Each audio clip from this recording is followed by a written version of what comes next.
Faith at the Fringe, a Sanctuary First podcast series. Uncovering God in the creative arts.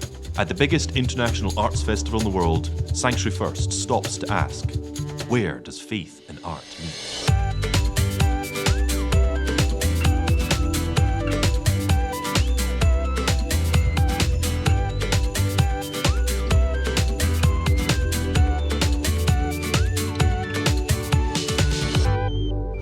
Welcome to Faith at the Fringe, a Sanctuary First podcast, in which we seek to try and uncover where God is in the midst of the art at the Edinburgh Art Festival and at the Fringe Festival. I'm Albert Bogle, and I'm joined with my colleague, Jack Steele. Hello there. And together we're going to be talking with some of the members from Hope City Church who are involved in that very area of trying to connect with people through the arts at the Arts Festival here in Edinburgh. And I'm interested in this conversation, so come and join us and see where it all takes us. And so I want to welcome, first of all, with us is Ellyn Oliver, who Ellyn has actually been with us earlier this week as part of the Stomping Gospel. Yeah. But it's Stomping Gospel Band. Yes. You got that wrong last time as well. It's a tongue twister. And she has with her colleague Jon, who is, I think, the director of music at Hope. Yeah. At the Hope City yeah. Church, and this is where we're going to be going today. So thank you for coming, being Thanks with us. Thanks for having us. Good. So tell me a little bit about Hope City's vision for the arts, getting involved with with artists and seeking to explore faith with artists. Is that right? Yeah, I mean, from the get-go, we've talked about not only trying to foster the artists and aspiring artists within our congregation, but in a kind of missional sense, connecting with the artistic community in the city and really across the country. And some of that will be acts of goodness, like providing an opportunity for artists to play in a kind of wasteland, often economy of gigs, just blessing them in that way, of trying to create a space for artists to come together, because often artists are islands and live separate from one another. So from the very beginning of Hope City, which is only 3-4 years old, we've said we intentionally want to value the arts, we want to pursue the arts, we want to make it part of kind of who we are and what we do. So these shows are just an extension of the kind of mindset we've had. Great. So, Ellyn, you're telling me you've got 3 shows on this particular week, and you're looking for people to come and Yeah, and enjoy them. Enjoy them and maybe bring friends. So tell me a little bit about the shows. Sure. So there's 3 nights of events. Thursday the 25th. So we've got both Christian artists and non-Christian artists that are working in the sort of jazz pop world around Scotland. So Thursday night we've got Kitty, who is based in Glasgow. Really cool, vibey jazz pop stuff, a bit like Amy Winehouse. If you've ever heard of her, a little reference, but go and check out her stuff. Supporting her, we've got the Hope City House Band, we're calling it. That includes some music from Jon and myself and other amazing musicians from across Scotland. Then the Friday night is purely jazz instrumental stuff. Jon Green Quintet. Jon is a trumpeter, and him and his band will come headline that night. And then we've got Kevin McKenzie Trio. He's a guitarist from Glasgow who'll be supporting him. And then Saturday night, it's basically female singer-songwriters from across Scotland. So I'll be doing that night with some of my own material and a band. We've also got Unoma Okudu, who's Nigerian, Glasgow-based singer-songwriter, and Amy Paparansky, who's also Glasgow-based, kind of more folky vibe with her style. So. Quite a team of artists and musicians there. So hopefully you've memorised all of that stuff. Absolutely. That just sounds brilliant, doesn't It's it? like a festival of fun, yeah. Absolutely. It's like a mini festival in the festival. Yeah, So. It really does. It sounds great. And are they all coming from a place of where they have a connection to a church or faith, or are these just a mix of different people that are coming to play and perform music together and maybe find something along the way through that? Yeah, a whole mix. A whole mix. Yeah, so obviously we're performing, got some friends that we know from other churches that we've invited to be part of it. But we also work closely with guys that have maybe joined and played in church once or twice, but wouldn't belong to the church. And then also people we've never actually had in the church at all that we just invited to come and play. So That's great. Whole mix. Yeah. I love that. I'm going to ask you a question here. Now, this is a cheeky question. But, because I used to do this, but I don't do it so much now. But will there be preachers there as well, preaching in between all the songs? No. There's no bait and switch. It's a gig. It's a gig. Yeah, I mean, sometimes if I'm introducing a song, I get into it. Yeah. Yeah. But that might be a sermon about,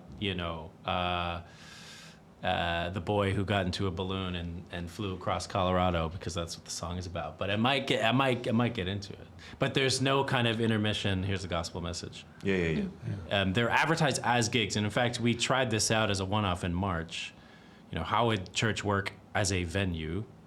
And it works really well. So we thought, let's just try this. I mean, I think society is so segregated that a good number of musicians who've come in have said, first time I've ever kind of walked in any church building at all. So I think just bringing people from different walks of life together is a huge win in and of itself. Without a doubt, yeah. If folks are wondering, what's going on here? Or can I check out more? Fine. But there's no kind of, we'll let you do the gig if you come to Bible study. There's no, but what's the hidden message and the catch? Yes, and I think they can probably sense that as well, if there was. Yes, yeah. I don't want to do IOUs. When Jesus healed people or he gave out free food, he didn't say, okay, you're going to buy my meal next time. And I don't want to do that in any way at all. But I would love to be a person where my kind of faith is existing Monday through Saturday as well as Sunday. Yeah. I don't want to be the person that when I walk into the church building, I suddenly transform into Mr. Spiritual. So it's great having these kind of secular gigs in the building to test that. Is my faith really only confined to a certain liturgical practice, or is my faith existing irrespective of where I am? So, and of course that is authentic faith, isn't it?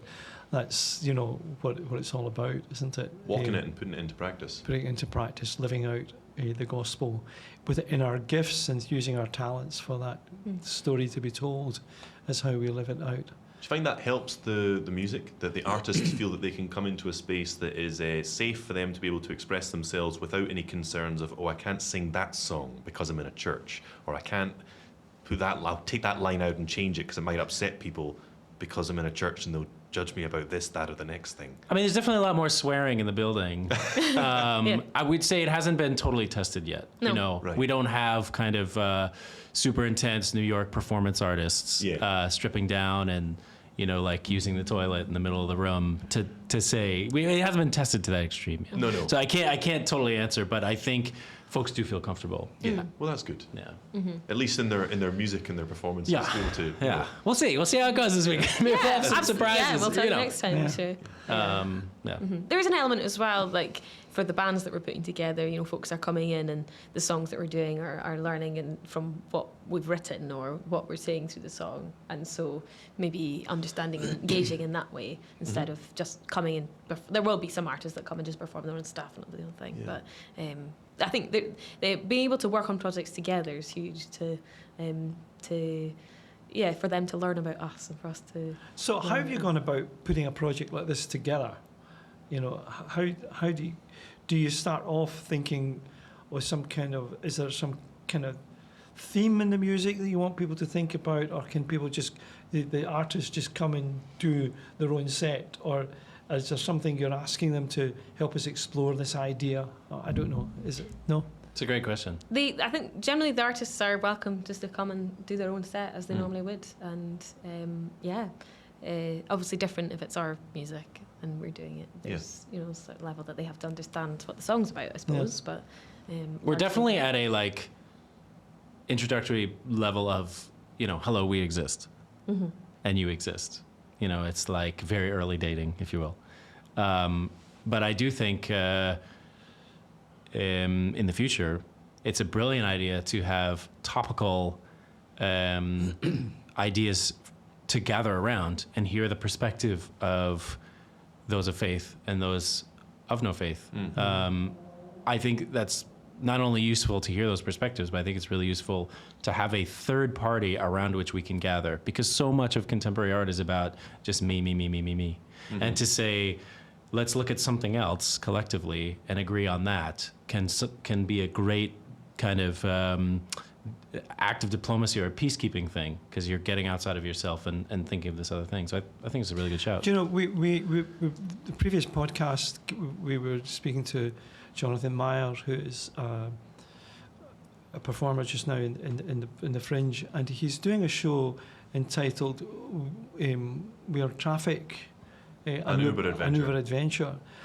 In the discussion we had, he was talking about the reason that the traffic and the Uber was all about. He's talking about the isolation that people find, and that we're almost like traffic moving around, and where are we going? And the Uber driver, you gives his car as an opportunity to become a friend to someone and a safety place where they can take them to a destination. And we were just talking about that. He was just talking about the reality of how people are looking for a destination in life. And you said, especially with the musicians being like an island, there is totally. also that element of separation where maybe they get themselves into this rut where they don't maybe collaborate with each other and with other musicians. Definitely. Absolutely. And there's sort of protectedness to their own music and keeping it. I don't want to share the transcripts because I don't want people to steal it or take the lines or. Well, it's a natural extension of contemporary society. So you can write, record, release on the comfort of your own home. You can record the album, you can put it onto whatever social media platform you want, and you don't, in a sense, need anyone. It can be a whole digital existence. So I think it's hard to break those patterns and say, no, we're going to commit to a physical space. We're going to commit to being with one another. And I think sometimes it's patterns of life that you end up getting sucked into. You never meant to do it, but suddenly you find yourself totally isolated. I think most people are quite aware that loneliness is the modern epidemic. So even in just having gatherings in itself feels like a bit of medicine for all of us. And to encourage collaboration. Yeah. Yes. On a musical level, how have you found that this sort of interacting with all these different musicians from different backgrounds and different musical skill sets has informed your own music as performers yourselves? We're actually just talking about that on the way coming in. Yeah, so I'm just off the back of that conversation as well. I've been brought into the church as a sort of resident artist, and I've been hugely blessed by being part of a community and to work with Jon and to work with other musicians. And I think an artist nowadays also has to cover so many different roles. Like, so you're not just doing the music, but you're doing like. The writing, the arranging. There's the producing, but then there's also like the organising and the administration and the marketing and sound engineering and like a whole heap of different things. And I've certainly been. I was certainly struggling before to try and figure out how to do this by myself, and being able to be part of this community where I can learn from other people, and then also be exposed to musicians of different genres and styles that I wouldn't have been able to do before is huge. And it's a tough process because I'm like, is that me? I don't know if that's really me, but that's really cool what they're doing. And so it's been kind of bashing around trying to figure out that. But as a result, I think it's going to produce like I'm going to become a much better artist as a result of being stretched and trying these different things. I think as an artist, it can be a dangerous and also fantastic place to be, in that place of uncomfort, where you're sort of trying to find something new and adopting and willing to take in new styles and inputs. But also there's this kind of risk that you're trying something new and it might all go wrong, but it could be great. Yeah. Could be, We try to foster week in and week out an attitude of diversity. Yeah. And not just diversity of style, but diversity of personality and skill set. So one of our values at church is both excellence and inclusion, which seems like they're totally at odds. But I think when you have a different rubric from which to assess success, it works. So, for example, my background is, the classical conservatory and a certain type of excellence. And if I only pursue that, I've just excluded a vast majority of potential contributors. But if part of the rubric is seeing people liberated, seeing them encouraged to take part so that they feel like church is their family as well, fostering a sense of empowerment for people who are nervous or shy or feel like this isn't for me, suddenly you have these incredible success stories of personalities taking part in weekly church music who otherwise never would. If you're not on board with that and you see it from the outside, you think, this is a disaster. Part of it is the correct casting, and we learn the hard way. So you can have really meaningful, excellent music if the right people are cast in the right roles. So wouldn't want to give a lead role to somebody who's just starting out, but I can give them that one note that they know how to play. And in the context of a story, of a song, of a band, it feels like incredible.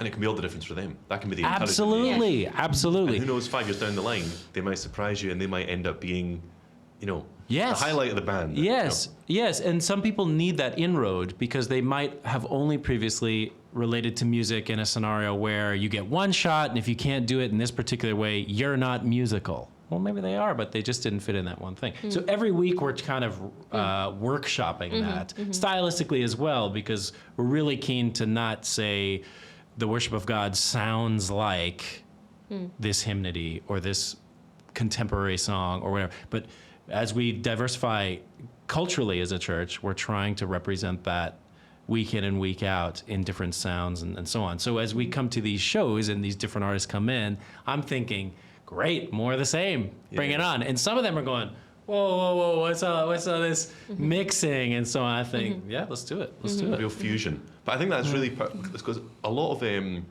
before I really was too involved with anything to do with church, my father used to play a lot of Christian music in the radio.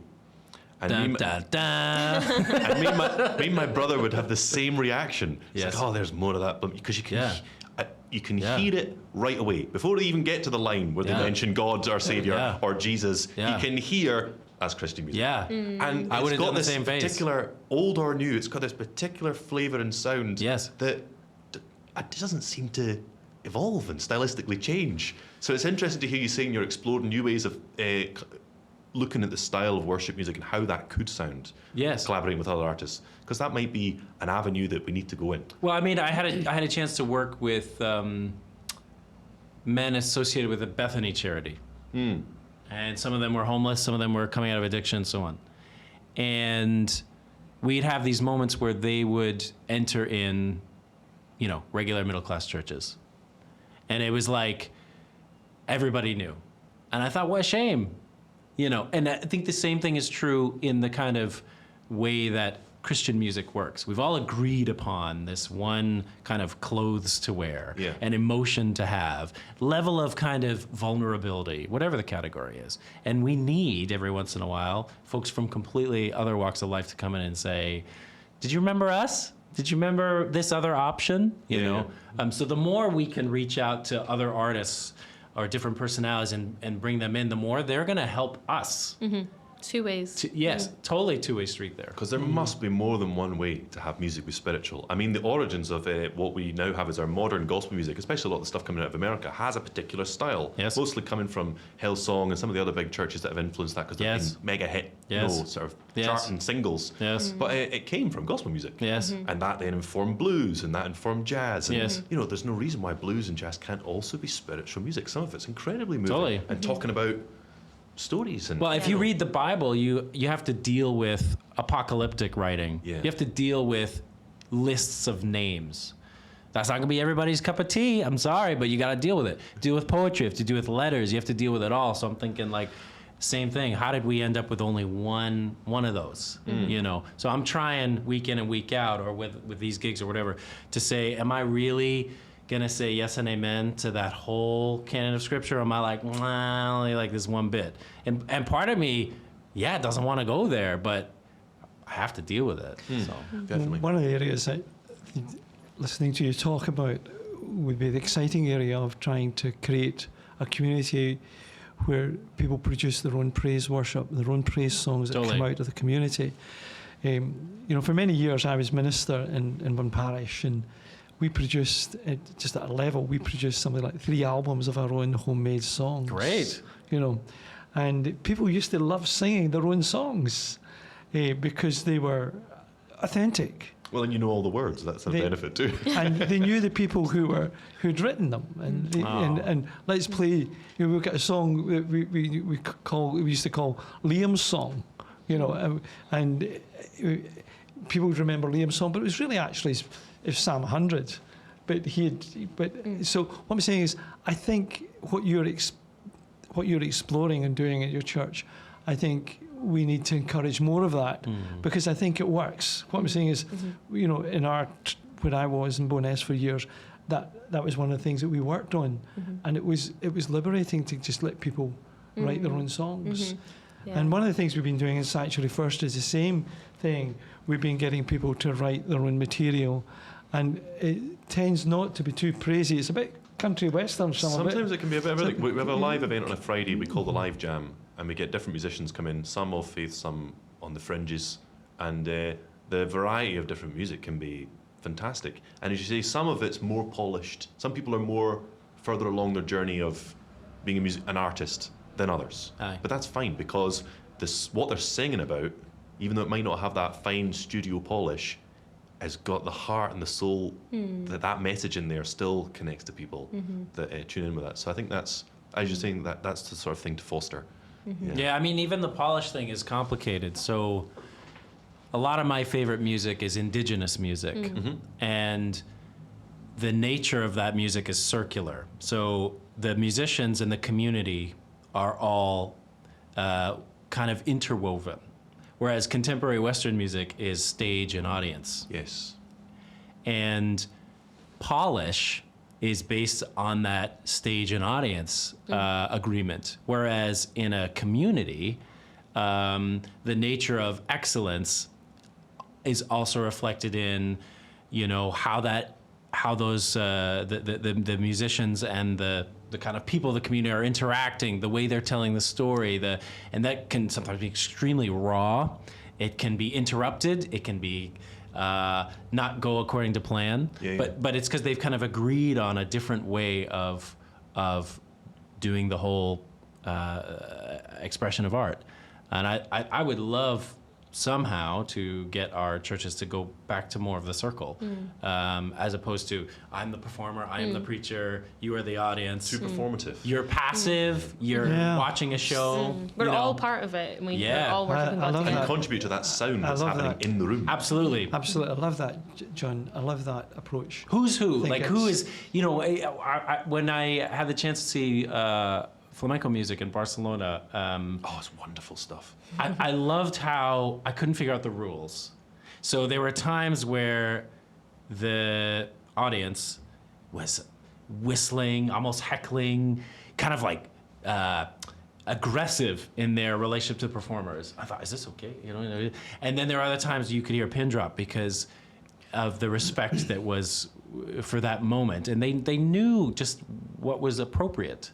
Whereas, Without needing a calling Yes, board saying yes, applause yes, now. yes, They're- yes. It's sort of instinctive. You can tell when the moment is for silence. yeah, absolutely. And if we could create, we've been talking about music, Yeah, but if we could create that into all the arts. yeah. So, as we were speaking in the podcast studio, looking in through the stained glass windows here is Windows of the Resurrection, which was put together by members of our community in the Sanctuary First. But if we could create more of that opportunity, Collaborative art. Yeah. And also across denominations. Yeah. This is the thing. How out for it are we to say, we in the Church of Scotland, why don't we collaborate with the City of Hope Church and do something together? Yeah. And that's what we're doing even in this podcast.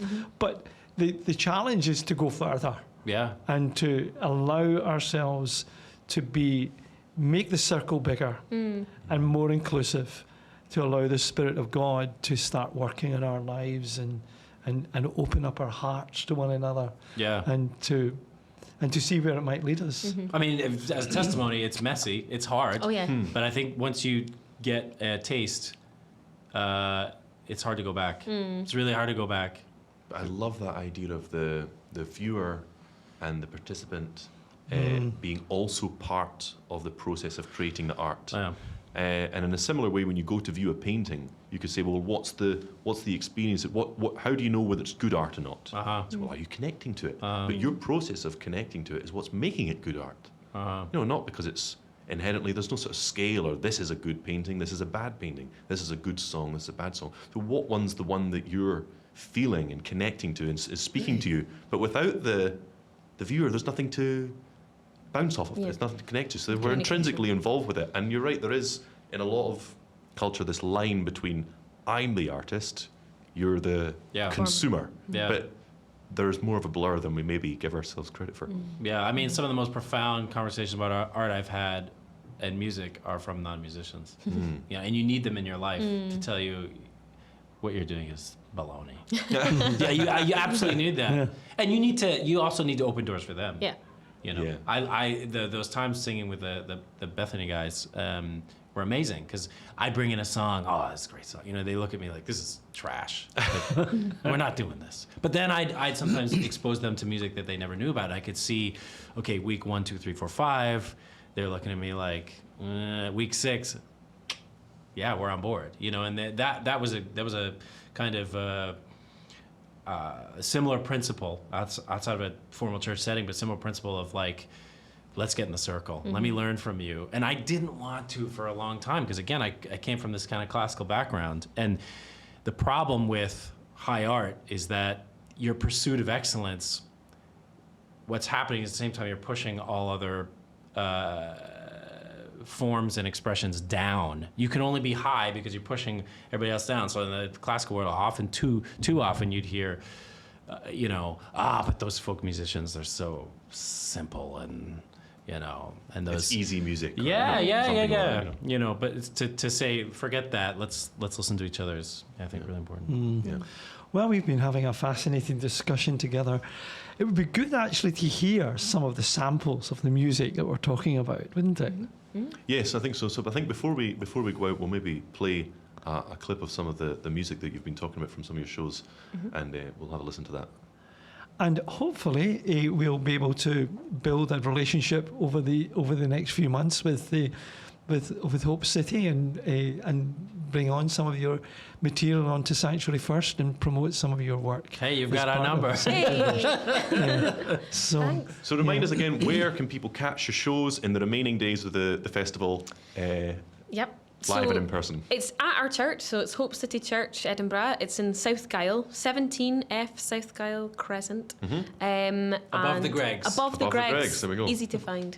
You can buy tickets off the Fringe website. They're listed. So if you search for Hope City Church, you'll three find them all should there. come up. Great.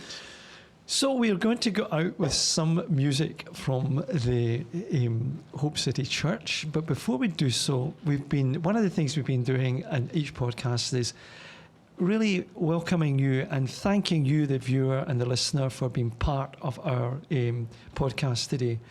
And because you're listening and we're sharing with you, we would like to have the opportunity to just bless you. And there's this wonderful blessing in Scripture which says, "May the Lord bless you and keep you. May the Lord make his face shine upon you and be gracious unto you. May the Lord lift up the light of his countenance upon you and give you his peace now and always. Amen." Until next time, let's go out with some music from the Hope City Church. Well, I know when the rain falls, so it falls so hard that you feel you're falling apart, but you gotta get up and get out and get your head out the cloud.